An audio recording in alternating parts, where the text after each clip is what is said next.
পদার্থবিজ্ঞান দ্বিতীয় পত্র কুমিল্লা বোর্ডের গ সেটের কোশ্চেনের সমাধান নিয়ে আসলাম। দেখো, তোমরা যারা এইচএসসি 24 ব্যাচ আছো তোমাদের জন্যে। তো দেখো, কুমিল্লা বোর্ডের গ সেটের 1-এর খ নম্বর, 2-এর ক নম্বর, 3-এর খ নম্বর, 4-এর খ নম্বর, 5-এর গ নম্বর, 5-এর ঘ নম্বর, 6-এর ঘ নম্বর।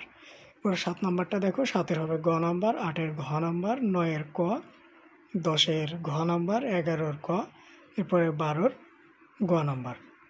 তোমরা একটু ভিডিওটা পজ করে এরপরে তোমাদের নিজের মতো করে একটু দেখে নাও। আর অন্যান্য সেটে যারা আছো তোমরা একটু কোশ্চেনগুলো একটু দেখে নিও, তাহলেই হবে। শুধুমাত্র এলোমেলো করে দেওয়া আছে, তাছাড়া কোশ্চেন কিন্তু একই রকম। যদি তোমাদের এইটুকু দেখা হয়ে থাকে তাহলে চলো আমরা পরবর্তী পেজে চলে যাই।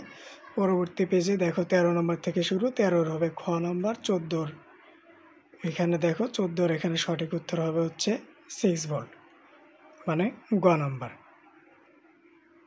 এরপরে 15-র ঘ নাম্বার, 16-র ক নাম্বার, 17-র হবে গ নাম্বার, 18-র ক, 19-এর খ, 20-এর ক, 21-এর ঘ নাম্বার, 22-এর ঘ, 23-এর খ, 24-এর ক, 25-এর গ নাম্বার।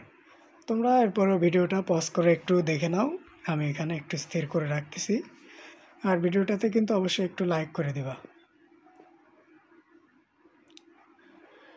আর চ্যানেলটাকে তোমরা যারা নতুন ভিউয়ার্স আছো তোমরা একটু চ্যানেলটাকে সাবস্ক্রাইব করে দিও।